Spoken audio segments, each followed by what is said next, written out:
So ayan mga kapatid, itong sa may Talumo. So box culvert na yung nagiging daan mga kapatid, no? Ayan, umabot na dito. At saka yan po yung sitwasyon dito. So talagang nagiba na itong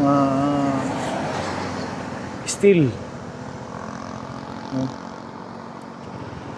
Dito lang siguro, pero ayan, nagiba, oh. Pero dun box culvert yun, no? Kita natin.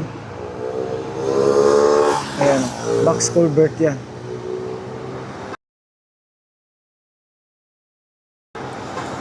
So siguro dito lang yung project. Okay, dito na area pinalakihan lang ito dito.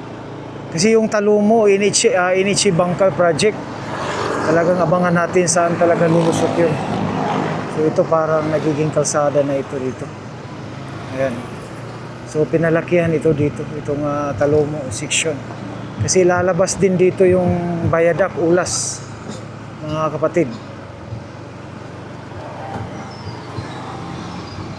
Yung Viaduct Ulas, ito kasi yung kalsada ng Viaduct Ulas flyover bridge dyan sa may Ulas. So dito po dadaan yung Viaduct. At saka yung Inichi Bangkal, abangan na lang natin saan yung tatagos. Basta ito yung kalsada. So ongoing pa rin yung Viaduct. Ayan, so 4 lanes na ito dito. So pupunta tayo doon.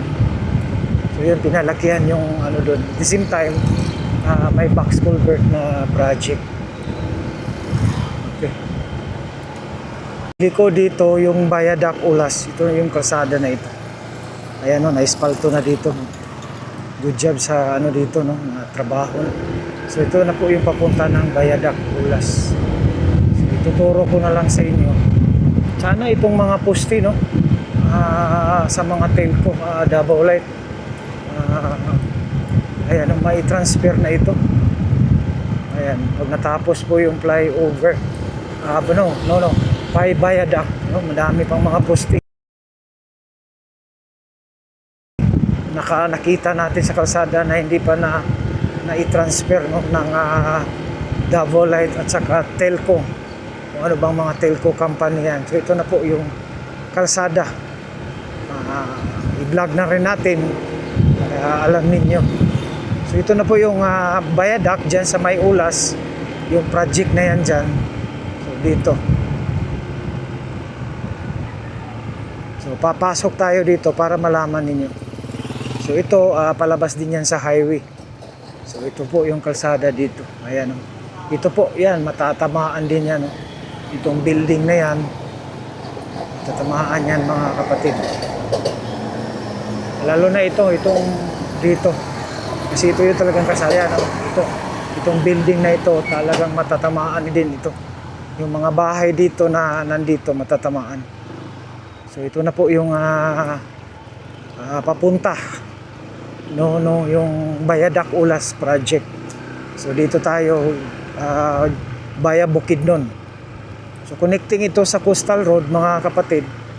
Ayan, so in-update na lang din natin dito kasi papunta tayo dun sa kabila. So dinaanan natin para malaman ninyo yung kalsada. Ayan, oh. So pwede rin tayo dadaan dito kung pwede. Ayan, so ito na po. So may kulang pa ito. Yung abutment dito sa itong in-stop natin ngayon. So may kulang pa yan. Yan dito, may poste pa dito. Baka yan na po yung abutment. Yung pinaka-in-up, no, ng tulay.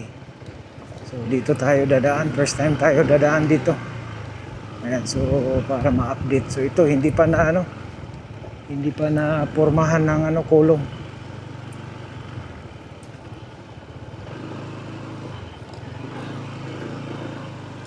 Ayan. So ito na po yung ayan. Maabog eh. So ito na po. Ayan na po yung harap. papunta na po yan ng Bayan Bukidnon. Ito na po. So na-vlog na rin natin para so tatawid na dito mga kapatid. Yung pinakalas na poste doon na part, no, Bayan Bukidnon. So yan, no, tinatrabaho na ngayon. At saka next week baka buhusan na yan, no.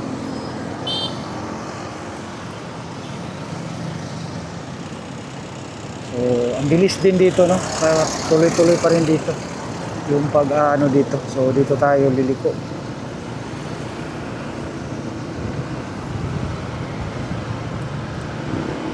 Dahil mag-update tayo doon.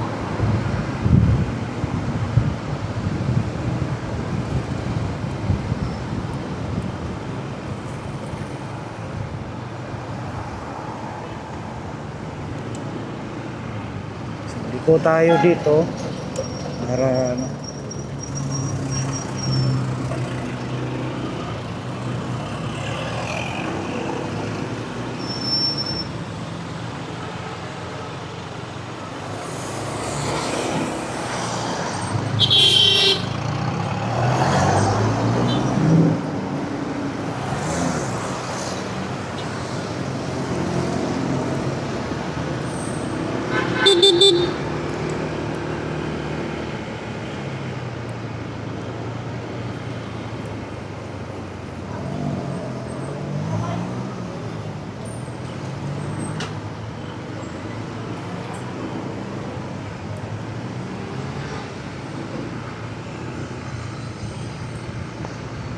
So ito na po yung ano.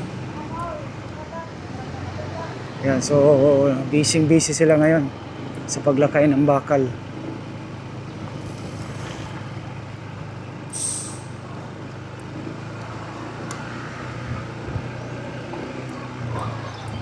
Yan, so ito na po, no. Excavation na sila dito para sa ano.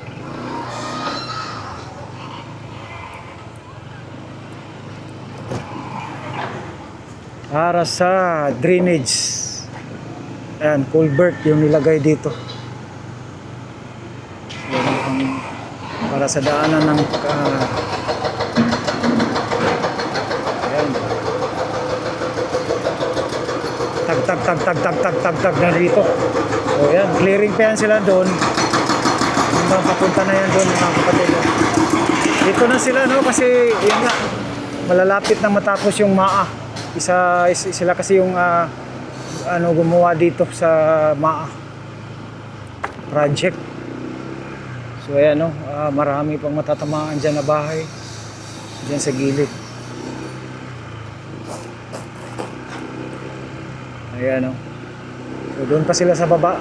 So pupunta tayo doon sa unahan mga kapatid para ma-update natin itong viaduct. So yan, no, marami pa silang i-clear dyan, no.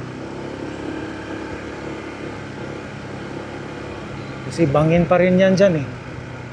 Parang pangpang na yan dyan sa gilid. So dito, ayan, oh, nakahandusay yung mga bakal. At dito naman, ayan, oh, kita natin talagang tuloy-tuloy pa rin yung pile dito. Ayan. So tuloy-tuloy pa rin yung pile nila, yung segmental blocks. So yan ang panggilid kasi yan. So dun sa baba sa may kalsada, yan po yung gagawin dun kasi mga may pangpang dun, may bangin dun. So yan po yung pang-pile nila sa gilid. Ayan, so ito pa ron ang update dito ngayon dito sa may viaduct Ulas. Ayan, so at least ongoing, no, may nagtatrabaho. Pauwi na tayo. And hanggang dito, hanggang sa sunod muli, no. Maraming salamat. God bless you all. Last watch. Bye-bye. So ayan, no, ito na po yung kalsada galing dun sa Viaduct Ulas. Going no po ito ng Mintal, Marilog, Kalinan, Bukidnon. So siguro pag natapos yung MAA, dami ng mga tao magtatrabaho dyan, no. Full blast dyan kasi yung MAA muna yung ginawa nila ngayon kasi isang kontraktor lang yon. na doon sa baba na patuloy pa rin yung pagsisemento nila doon, no. Pagkatapos yun, dito na naman, no. Kaya mangilan-ngilan lang yung mga tao, nakita natin. Talagang hindi pa full blast. So ito na po yung kalsada going to Baya Bukidnon. Ito.